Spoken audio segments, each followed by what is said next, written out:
الحمد لله رب العالمين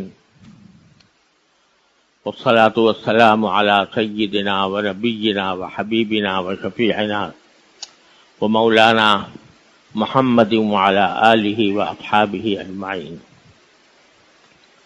وعلى كل من تبعهم بإحسان إلى يوم الدين. أما بعد،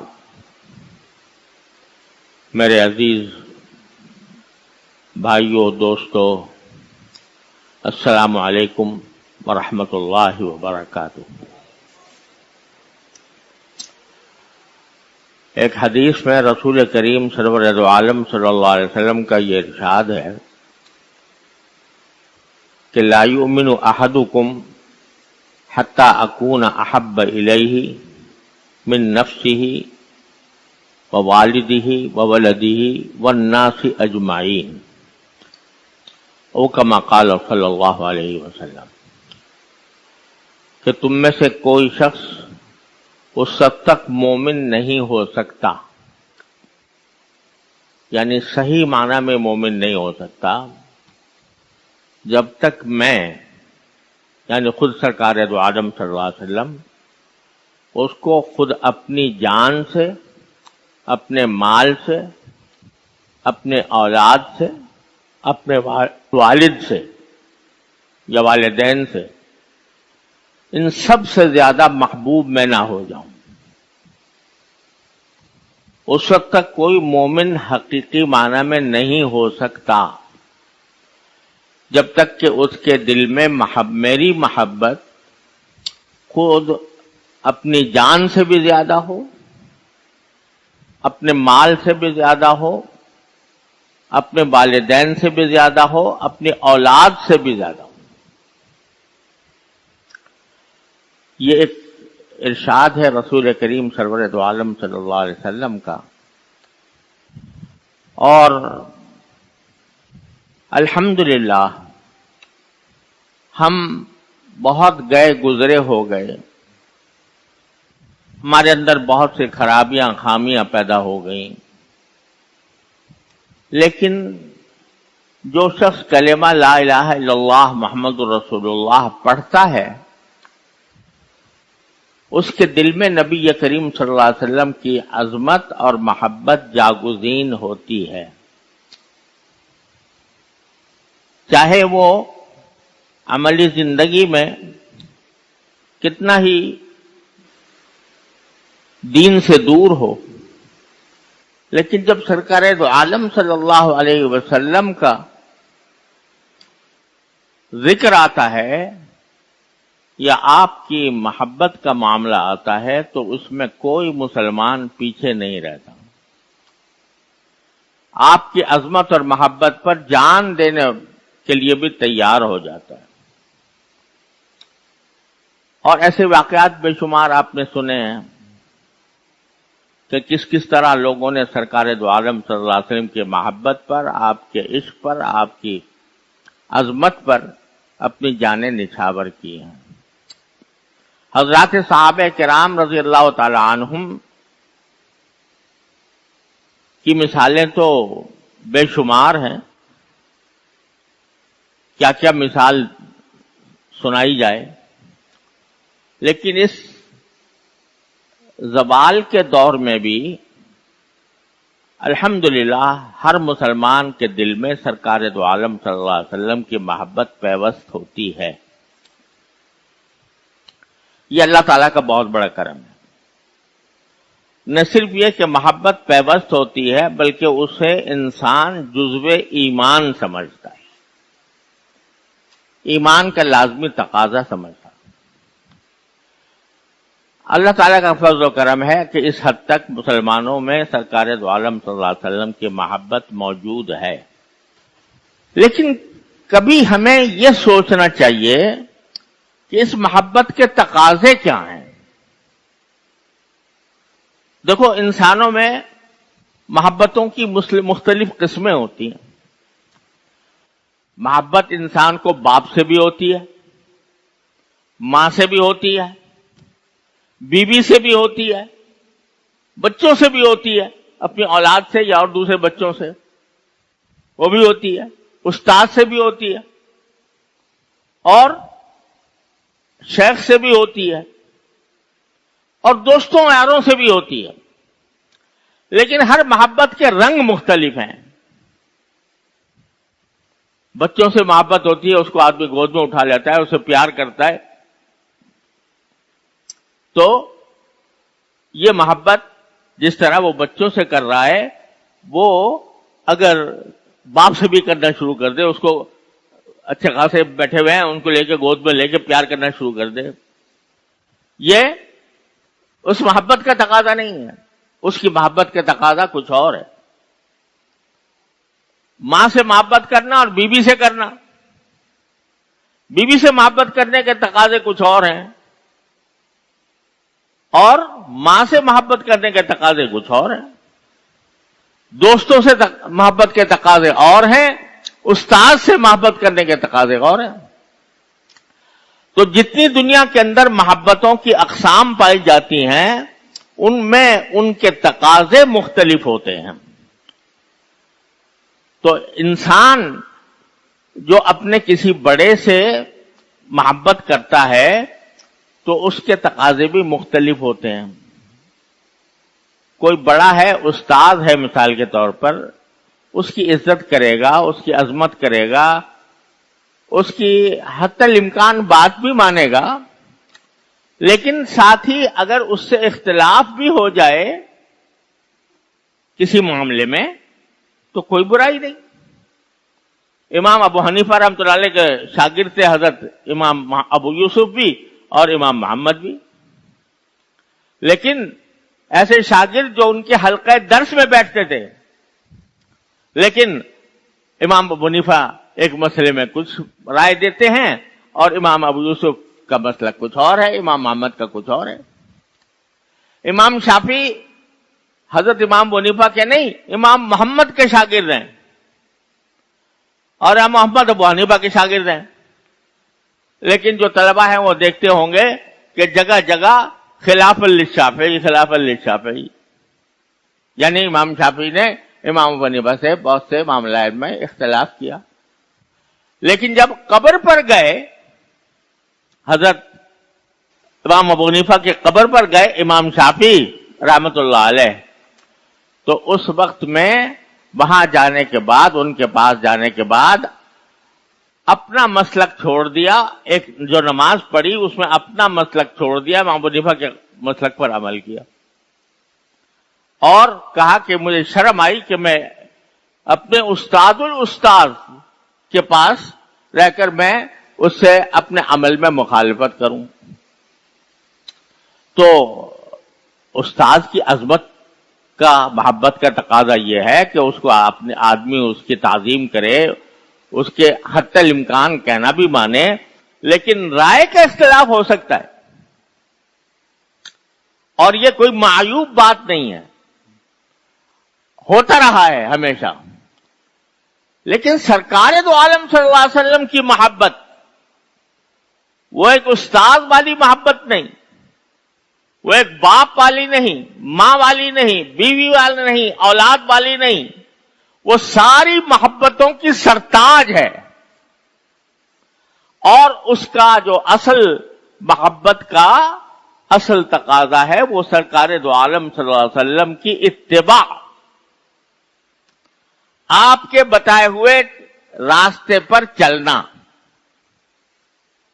یہ ہے اصل محبت کا تقاضا۔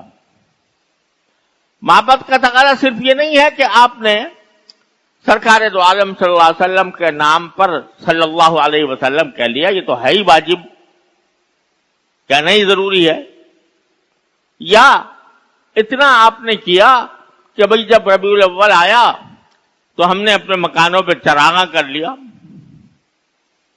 اور اپنے دوستوں کی دعوت کر دی اور رسول کریم صلی اللہ علیہ وسلم کے روضہ اقدس کی شبیہ بنا دی اور ساری ملک میں ایک میلہ لگا دیا اور محفلیں جما دی۔ یہ رسول کریم سرور دو عالم صلی اللہ علیہ وسلم کی محبت کا اصل تقاضا نہیں ہے. اصل تقاضا یہ ہے کہ جو کچھ آپ لے کر تشریف لائے تھے اس کے بارے میں ہر مسلمان اپنا جائزہ لے کر دیکھے کہ میں اس بات پر کیا عمل کر رہا ہوں. دیکھیے قرآن کریم نے یہ بیان فرمائی کہ ہم نے رسول کریم صلی اللہ علیہ وسلم کو 4 کاموں کے لیے بھیجا ہے. اللہ تعالیٰ نے کچھ بات ڈھکی چھپی نہیں رکھی کہ ہم نے کیوں سرکار دو عالم صلی اللہ علیہ وسلم کو بھیجا. قرآن کریم میں 4 آیتوں میں الگ الگ 4 آیتوں میں سرکار دو عالم صلی اللہ علیہ وسلم کے 4 فرائض منصبی بیان فرمائے کہ ہم نے ان کام کے لیے بھیجا ہے آپ کو. ایک یہ ہے یتلو علیہم آیاتہ، وہ اس لیے بھیجا ہے تاکہ لوگوں کے سامنے اللہ کی آیتوں کی تلاوت فرمائیں، یعنی قرآن کریم کی تلاوت. دوسرے فرمایا کہ یعلمہم الکتاب، کہ ان کو اللہ کی کتاب کی تعلیم دیں. پہلی تلاوت، دوسرے تعلیم، یہ 2 الگ الگ چیزیں ہیں اور دونوں رسول کریم صلی اللہ علیہ وسلم کے مقاصد بعثت میں شامل ہیں، آپ کے فرائض منصبی میں شامل ہے کہ ایک تلاوت کریں لوگوں کے سامنے قرآن کریم کی آیات کی، اور تلاوت بھی اس طرح کریں جس طرح جبریل امین علیہ السلام نے آپ پر نازل کرتے ہوئے تلاوت کی تھی، جس کا ذکر سورہ قیامہ میں ہے کہ فَإِذَا قَرَأْنَاهُ فَاتَّبِعْ قُرْآنَهُ، کہ جب جبریل امین علیہ السلام آپ کے سامنے تلاوت کریں قرآن کریم کی تو آپ ان کی تلاوت کی پیروی کیجئے، جس طرح وہ تلاوت کر رہے ہیں اس طرح آپ بھی تلاوت کیجئے. تو ایک یہ مستقل مقصد ہے. بعض لوگ یہ سمجھتے ہیں کہ قرآن کریم کو سمجھے بغیر تلاوت کرنے کا کیا فائدہ، لیکن آپ نے دیکھا کہ اللہ تعالیٰ نے دونوں چیزوں کو الگ الگ بیان فرمایا. تلاوت ایک مستقل مقصد ہے سرکار دو عالم صلی اللہ علیہ وسلم کی تشریف آوری کا، اور تلاوت کا بھی وہ طریقہ جو جبریل امین کے ذریعے رسول کریم صلی اللہ علیہ وسلم تک پہنچا، جس کے لیے مسلمانوں نے ایک مستقل علم تجوید کی بنیاد ڈالی. ساری دنیا میں اقوام عالم میں علم تجوید کی کوئی مثال نہیں ملتی. کوئی زبان ہو، وہ انگریزی ہو، وہ فارسی ہو، وہ چینی ہو، وہ اسپینش ہو، کوئی زبان ہو، کسی زبان میں آپ کو یہ بات نہیں ملے گی، یہ علم نہیں ملے گا کہ کون سے حرف کو کس طرح ادا کیا جائے اور منہ کے کس حصے سے ادا کیا جائے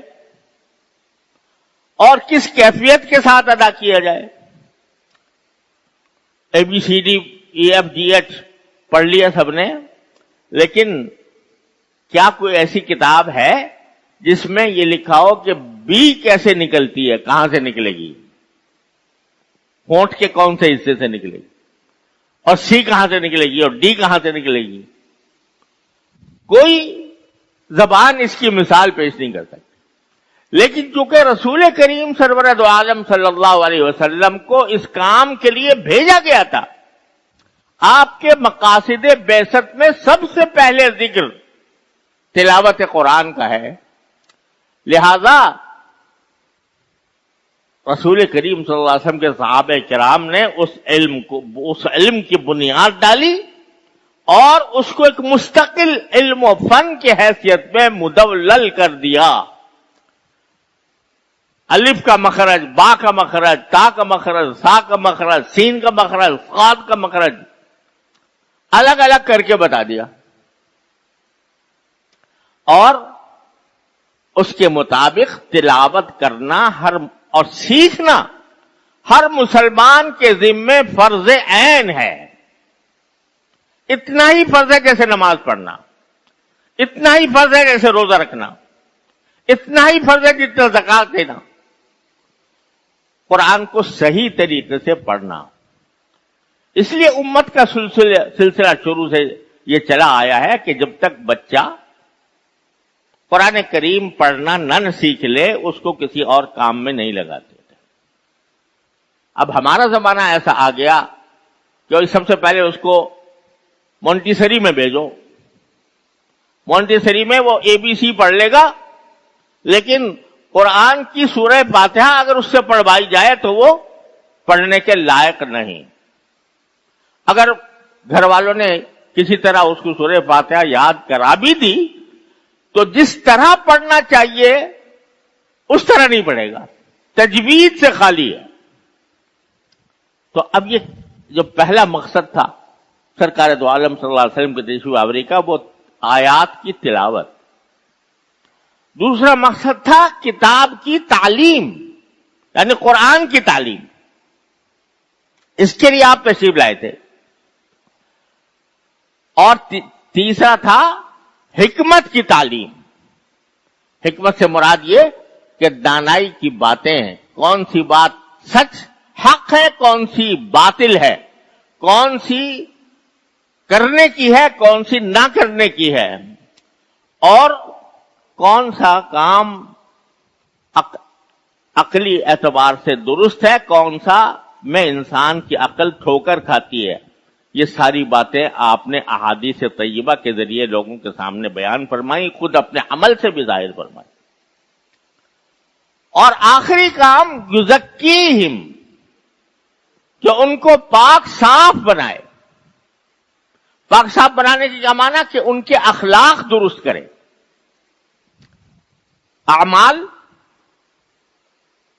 اعمال جو ہے وہ صحیح طریقے سے ادا ہوں، اور انسان کے دل میں جو جذبات پرورش پاتے ہیں وہ درست ہوں۔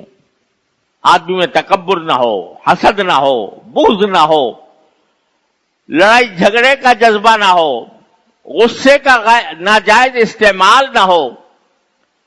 اور اللہ تبارک و تعالیٰ نے ایک انسان کو جو صبر کی تاکہ جگہ جگہ فرمائی ہے قرآن کریم میں، اس صبر کی آپ ٹریننگ دیں لوگوں کو کہ کس طرح صبر ہوا کرتا ہے۔ یہ تھے مقاصد جو قرآن نے 4 جگہ بیان کیا، اور 4 مقاصد ہیں اور قرآن نے 4 جگہ بیان کیا۔ اب نبی کریم صلی اللہ علیہ وسلم کی محبت کیا اس حد تک محدود ہے کہ جب آپ کا اسم گرامی آئے تو انگوٹھے چوم لیں؟ اور کیا اس حد تک محدود ہے کہ جب آپ کا یوم پیدائش آئے تو چراغاں کر لیں؟ جب آپ کا یوم پیدائش آئے تو ایک جلوس نکال دیں، اس میں نعرے لگا لیں، نعرہ رسالت یا رسول اللہ؟ اس کا کہیں ذکر دیکھا آپ نے ان 4 چیزوں میں؟ تو اب آپ اگر اعوذ باللہ عملاً یہ کہیں کہ یا رسول اللہ ہمیں آپ سے محبت ہے، اور اتنی محبت ہے کہ ہم آپ کے نام مبارک کے ساتھ کوئی گستاخی کسی طرح کی کسی بھی کوئی بھی شخص کرے گوارا نہیں کر سکتے، یا رسول اللہ ہمیں آپ سے محبت ہے، بہت محبت ہے، باپ سے زیادہ، ماں سے زیادہ، اولاد سے زیادہ، اپنی جان سے زیادہ، لیکن آپ کے کسی کہنے پہ عمل نہیں کریں گے، آپ کے کسی کہنے پر عمل نہیں کریں گے، نہ آپ کی سنت کو پڑھیں گے، نہ آپ کی سیرت پڑھیں گے، نہ آپ کا لایا ہوا قرآن پڑھیں گے، نہ آپ نے جس طرح صحابہ کرام کی تربیت کی اس کو سمجھنے کی کوشش کریں گے۔ ہاں جب ربیع الاول کا مہینہ آئے گا چراغاں کر لیں گے، جلوس نکال لیں گے، اور آپ کے شان میں نعتیہ قصیدے پڑھ لیں گے، اور آپ کی تعریف کریں گے، جلسے منعقد کریں گے، اس میں آپ کی ولادت کا واقعہ بیان کریں گے، آپ کی سیرت بیان کریں گے، عمل ایک پر بھی نہیں کریں گے۔ تو بتاؤ یہ کوئی محبت ہوئی؟ کوئی محبت ہوئی ہے؟ میں نے عرض کیا تھا قسم کے لوگوں کے ساتھ محبت کے تقاضا مختلف ہوتا ہے.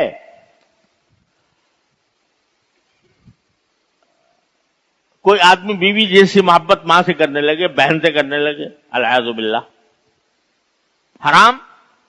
لیکن سرکار دو عالم صلی اللہ علیہ وسلم کی محبت صرف زبان کی حد تک محدود رہ گئی کہ بس آپ سے ہم محبت کرتے ہیں. لیکن آپ جو قرآن لے کر آئے تھے، جو سب سے بڑا معجزہ ہے اس کائنات کا، اس معجزے کو کبھی اٹھا کر بھی نہیں دیکھتے، کبھی اس کو سمجھنے کی کوشش نہیں کرتے. تفسیریں چھپی ہوئی ہیں، ترجمے چھپے ہوئے ہیں، آسان سے آسان بھی ہیں، پڑھنے میں کوئی دشواری بھی نہیں ہے. لیکن ساری زندگی گزر گئی، کبھی یہ سوچنے کی نوبت نہیں آئی کہ ہمارے اوپر اللہ نے جو رسول کریم صلی اللہ علیہ وسلم کے ذریعے قرآن نازل فرمایا تھا، اس قرآن میں لکھا کیا ہے. میں حیران ہوتا ہوں کہ اس بے توجہی، اس بے پرواہی کے باوجود اگر ہم دعوے کریں محبت کے، تو یہ کون سی محبت؟ اور سرکار دو عالم صلی اللہ علیہ وسلم نے جو احکام دیے، جو شریعت لے کر آئے، وہ ساری دنیا کے مذاہب اور ساری دنیا کے قوانین میں سب سے زیادہ اعلیٰ، برتر، بہترین، پرحکمت شریعت ہے. لیکن ہماری نگاہیں اس طرف نہیں جاتی. ہماری نگاہیں جاتی ہیں انگریزوں کی طرف، جن کی غلامی ہم نے 200 سال تک کی. لباس ہم ان جیسا پہنیں گے، کھانا ان کی طرح کھائیں گے، اور ملاقاتیں ان کی طرح کریں گے، تقریبیں ان کی طرح منائیں گے. یہاں تک کہ رسول کریم صلی اللہ علیہ وسلم کی محبت کا اظہار بھی اسی طریقے سے کریں گے جیسے کہ انگریز کرسمس میں کرتے ہیں. یہ لمحہ فکریہ ہے ہمارے یہاں کے لیے.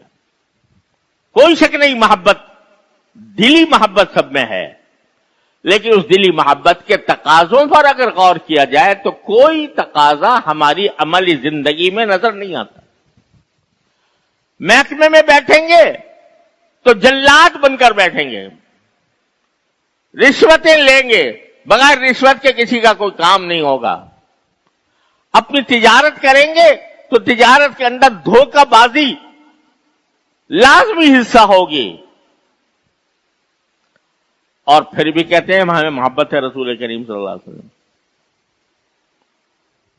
اور مزدوری کریں گے، ملازمت کریں گے تو رسول کریم صلی اللہ علیہ وسلم کے احکام کے خلاف اس میں کام چوری کریں گے، وقت چوری کریں گے، اور اپنے کاموں کے اندر کہیں یہ سوچ بھی نہیں آنے دیں گے کہ کون سی چیز حلال ہے، کون سی حرام ہے. اور پھر بھی محبت کا دعویٰ ہے. تو میرے بھائیو اور عزیزو، اس ربیع الاول کے مہینے میں ہم لوگوں کو اس پہلو سے اپنا جائزہ تو لے لیں صبح سے شام تک کی زندگی میں. اور اس کا ادنا درجہ یہ ہے کہ جتنے مسلمان ہیں ان کا کوئی دن قرآن کریم کی تلاوت سے خالی نہ جائے. اور تلاوت بھی اسی طریقے سے جس طرح رسول کریم صلی اللہ علیہ وسلم نے تلاوت کی.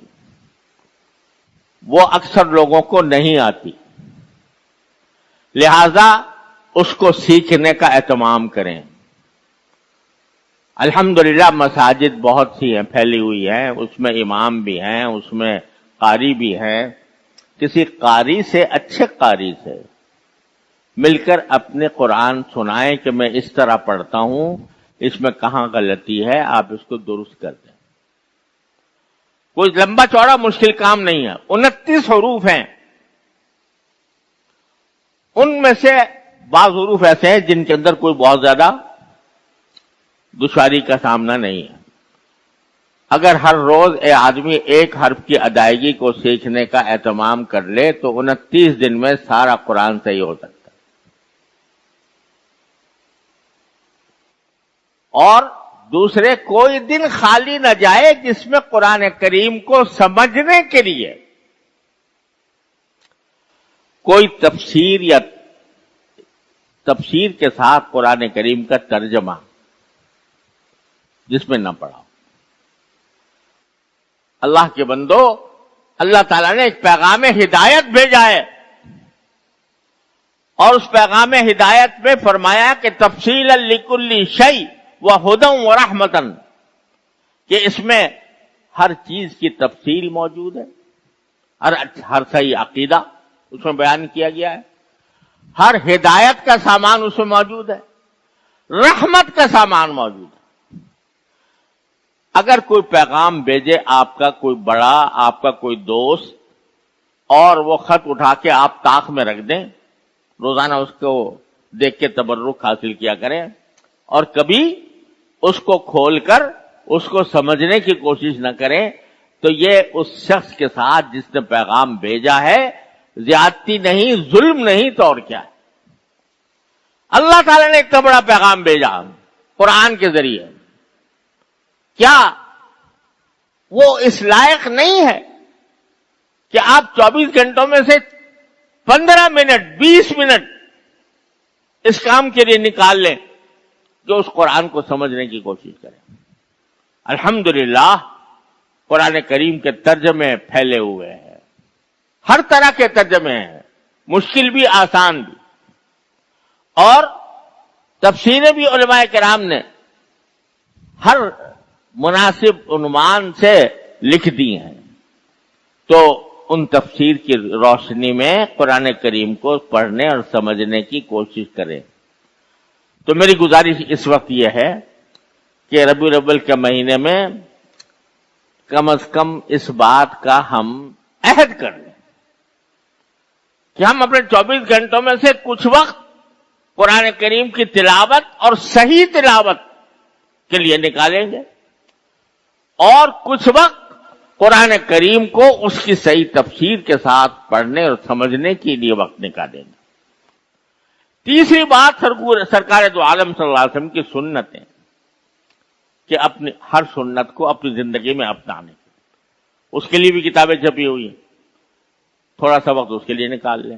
سب ملا کر اگر آدھا گھنٹہ بھی نہیں نکال سکتے ہم اپنے رسول کریم سرور دو عالم صلی اللہ علیہ وسلم کے لیے، تو پھر ہمارا محبت کا دعویٰ جھوٹا ہے.